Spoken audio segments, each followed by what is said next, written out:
आज हम लोग पढ़ने वाले हैं लिंग भूमिका तथा रूढ़िवाद, जेंडर रोल्स एंड स्टीरियोटाइप्स। इसमें देखिए आज हम लोग पढ़ेंगे बीएड पार्ट 2 का है। पेपर आपको बता दे रहा हूँ मैं, पेपर 5 है। लिंग, विद्यालय तथा समाज से चैप्टर लिया गया है। ये लॉन्ग क्वेश्चन में आ सकता है, शॉर्ट में भी आ सकता है। ठीक है, तो इसको हम लोग कुछ पढ़ते हैं, बिना टाइम वेस्ट किए हुए हम लोग समझते हैं लिंग की भूमिका क्या होती है। लिंग का मतलब होता है स्त्री और पुरुष से, यानी लड़का और लड़की से यहाँ से संबंधित है कि ये शिक्षा में, व्यवस्था में इसकी क्या भूमिका रहती है। तो ज़्यादातर हम लोग देखते हैं कि लड़कियों को जो है सो कम पढ़ाया जाता है, जबकि लड़कों को खुला पढ़ाने के लिए आज़ादी दे दिया जाता है। जहाँ उनकी रहता है इच्छा वहाँ पे पढ़ाया जाता है। चलिए, लिंग भूमिका रूढ़ि युक्तियों के अनेक तत्व होते हैं। इन बच्चों सभी तत्वों के एक साथ नहीं सीख पाते। यद्यपि बच्चों में व्यक्तित्व भेद पाए जाते हैं, तथापि उनमें से सामान्य प्रतिमान लगभग एक समान रहता है। रूढ़ि युक्तियाँ व धारणाएँ, जो रूढ़ि युक्ति मतलब होता है कि जो पुराने ज़माने से लेकर उसका कोई आधार नहीं होता है, वो केवल पूर्वाग्रह से लेकर चलते हैं, उनकी नकारात्मक अभिवृत्ति रहती है, उसी को बोलते हैं रूढ़िवादी। यानी उसका कोई जड़ होता ही नहीं है, वो फालतू की बातें होती है उसमें। ठीक है, तो रूढ़ियुक्त धारणाएं जो हम पुरुषों एवं महिलाओं के बारे में अपने मन में रखते हैं, प्रत्येक समाज में पुरुषों और महिलाओं की भूमिकाओं को परिभाषित करता है। इन भूमिकाओं में समाजीकृत करता है ताकि प्रत्येक व्यक्ति, चाहे वह स्त्री हो या पुरुष, मानदंडों को सामान्य प्राकृतिक मानकर इन्हें स्वीकार कर ले। जैसे लड़कियों में सहनशील, गृहिणी, नम्र, आज्ञाकारी एवं सौम्य होना चाहिए, जबकि लड़कों को मजबूत, परिवार का संरक्षक, चुस्त तथा आक्रामक होना चाहिए। लड़कियों तथा महिलाओं में सापेक्षित है। उससे देखिए, लड़कियों का जो सापेक्षा किया जाता है कि वो सुशील रहेगी, सौम्य रहेगी, यानी कि नर्म होगी। ठीक है, वो गृहिणी यानी घर का काम काज करेगी, खाना पीना बनाना। वो नम्र यानी कि अगर जिसे अकड़ के भी बोल दिया जाए तो सहन कर सकती है, सहनशील रहती है। और हर एक आदमी का, चाहे भाई हो, पति हो, पिता हो, सभी की बात को मान मर्यादा में रखती है। उनके लिए देखिए क्या अपेक्षा करती है समाज। वे सहनशील हो, सौम्य हो यानी सुंदर भी हो, आदर करने वाली हो यानी आज्ञाकारी भी हो, दूसरों की देखभाल करने वाली हो और आज्ञाकारी हो। वे पुरुषों को खुश करने वाली तथा उनकी आज्ञाकारी हो। उसके बाद है कि वे घरेलू कामकाज तथा बच्चों की देखभाल की जिम्मेदारी उठाने वाले हो। यानी कि ये समाज अपेक्षा करती है कि वो घर का कामकाज, खाना पीना बनाना, बर्तन धोना, कपड़ा धोना, कपड़े में आयरन करना, बच्चों का पालन पोषण करने की जिम्मेवारी लड़कियों को होती है। ये अपेक्षा समाज करती है। उनका रवैया संतुलित हो, ऐसा नहीं कि बहुत ज़्यादा फटर फटर बोलने वाली हो। उनका पहनावा, बोलचाल एवं ढंग मर्यादा पूर्वक होना चाहिए। ऐसा नहीं कि आजकल के जो फैशन का रवैया है, आधा शरीर नग्न हो, ऐसा नहीं होना चाहिए। उनका पहनावा तथा बोलचाल तथा मर्यादा पूर्वक ढंग होना चाहिए कि वो पूरे अच्छे से बोले, पहनावे में भी थोड़ा ढंग का हो। ऐसा देखने से प्रतीत हो कि हाँ, ये लड़की संस्कारी है। लड़कों और पुरुषों में अपेक्षित है। और लड़कों से देखिए समाज क्या अपेक्षा करती है, हमारे लड़कों से और पुरुषों से।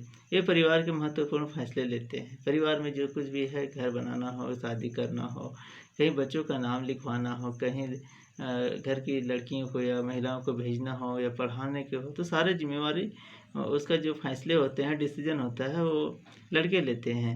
वे मजबूत हो यानी कि शारीरिक रूप से थोड़ा हट्टा कट्टा भी होना चाहिए, ताकि और अपनी संवेदनाओं को प्रकट ना करे, और उसे अगर किसी भी प्रकार की परेशानी हो तो प्रकट ना करना चाहिए घर में। वे परिवार का संरक्षक हो, यानी परिवार में किसी भी तरह से आफत मुसीबत आता हो तो उसका जो है क्या करना है, संरक्षण करना है। उससे लड़ाई करने के लिए, परिवार को रक्षा करने के लिए हमेशा तत्पर हो, मजबूत हो, शारीरिक और बुद्धि से भी और इकोनॉमिकली भी। वे सामान्य कार्यों तथा संबंधों में पहल करें। ठीक है, ये सामान्य कार्य, जैसे जितने भी कार्य हैं उस पर पहल करना। लिंग भूमि पर रूढ़िवादियों, ये जो है सो, ये देखिए जितना भी ये सब दिया गया है, ये रूढ़िवादी को से समाज ऐसा अपेक्षा करती है। आज नहीं है कि आज हर एक फील्ड में लड़कियां आगे निकली है और आगे निकलती जा रही हैं।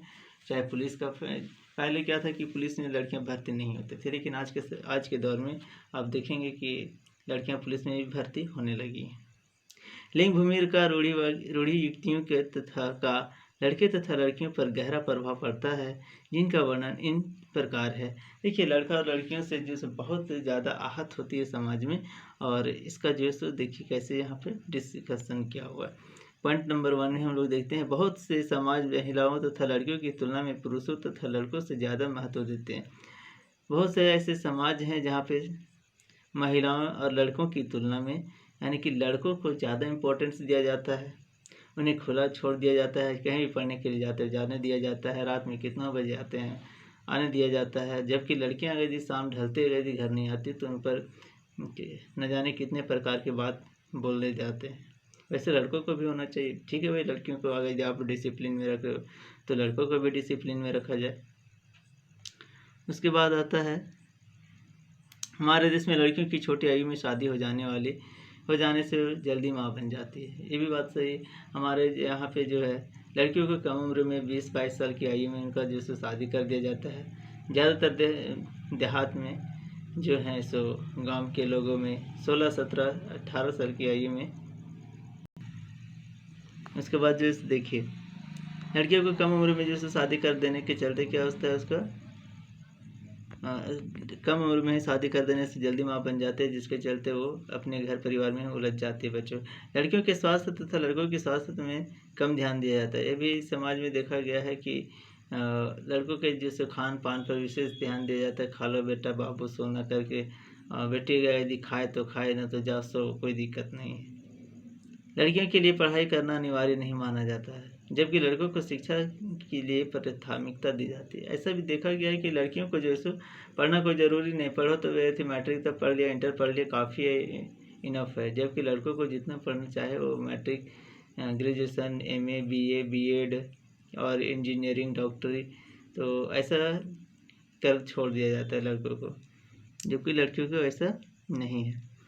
लड़कियों से भविष्य में पत्नी या माता की भूमिका निभाने के लिए पहले से ही घरेलू कामकाज में हाथ बढ़ाने की उम्मीद की जाती है। देखिए, लड़कियों का जो है सो उम्मीद समाज करता है कि घर में जैसे माता या किसी की पत्नी बनेगी तो उसको खाना पीना बनाने के लिए आना चाहिए।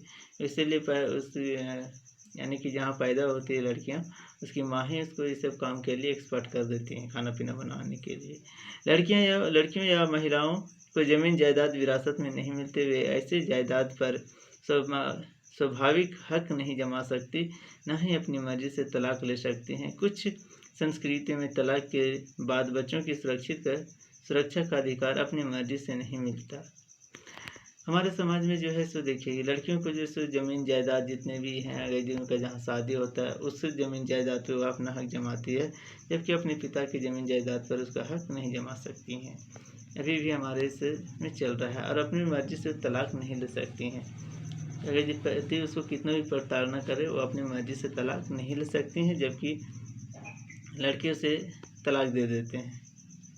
और बच्चों का सुरक्षा, यानी कि जब तलाक हो गया पति पत्नी के दोनों के भी, तो उसके जो बच्चे होते हैं उनकी सुरक्षा का जो है अधिकार उन्हें अपनी मर्जी से नहीं मिलता, उन्हें पिता को दे दिया जाता है कि आप इसे सुरक्षित पालन पोषण करेंगे। निर्णायक मंडलों में महिलाओं की कम महत्व दिया जाता है। ऐसा बहुत सारा देखा गया है कि जहाँ पे डिसीजन लेना है कि ये काम करना है नहीं करना है, तो वहाँ पे महिलाओं को कम दिया जाता है, महत्व इम्पोर्टेंस उसका कम हो जाता है, जबकि लड़कों का बहुत ज़्यादा होता है। पुरुष एवं लड़कों के साथ कई तरह की भेदभाव किया जाता है। पुरुष जबकि लड़कों में भी है कि उसके साथ भी भेदभाव किया जाता है। ठीक है, उसके बाद देखते हैं, तो ये थे कि जो समाज जो है रूढ़िवादी उसकी क्या क्या अपेक्षा करती है समाज। ये रूढ़ी व्यक्तियों से, रूढ़ी जो पारंपरिक चल रहा आ रहा है उससे ये है। लेकिन अगर जो वास्तविकता देखें तो ऐसा नहीं है कि लड़कियों को उनको भी आज़ादी दिया जा रहा है। आज पर चाहे डेवलपमेंट के हिसाब से उन लोग को भी दिया जा रहा है, और उन लोग भी पढ़ रही है, डॉक्टर, IAS, IPS, पुलिस में, घर परिवार में डिसीजन मेकिंग, और उनका भी बराबरी का हक दिया जा रहा है। हालांकि आज पढ़ी लिखी महिलाओं को ज़्यादा है, जबकि ना पढ़ी लिखी का कम है। ठीक है, और इस क्वेश्चन में अंतिम जो है, महिलाओं की भूमिका में बहुत बदलाव आया है, जो कि पश्चात शिक्षा, नगरीकरण और औद्योगिकरण के परिणाम स्वरूप आया है। इस प्रभाव के कारण प्राचीनतम और आधुनिकतम द्वंद्व की स्थिति पैदा हो गई है। निस्संदेह आधुनिक अभिवृत्ति का विकास हुआ है। महिला स्वतंत्र आंदोलनों में भी यौन भूमिकाओं में परिवर्तन हुआ है। हर क्षेत्र में महिलाओं की संभागीता बढ़ाने का प्रयत्न किया गया है।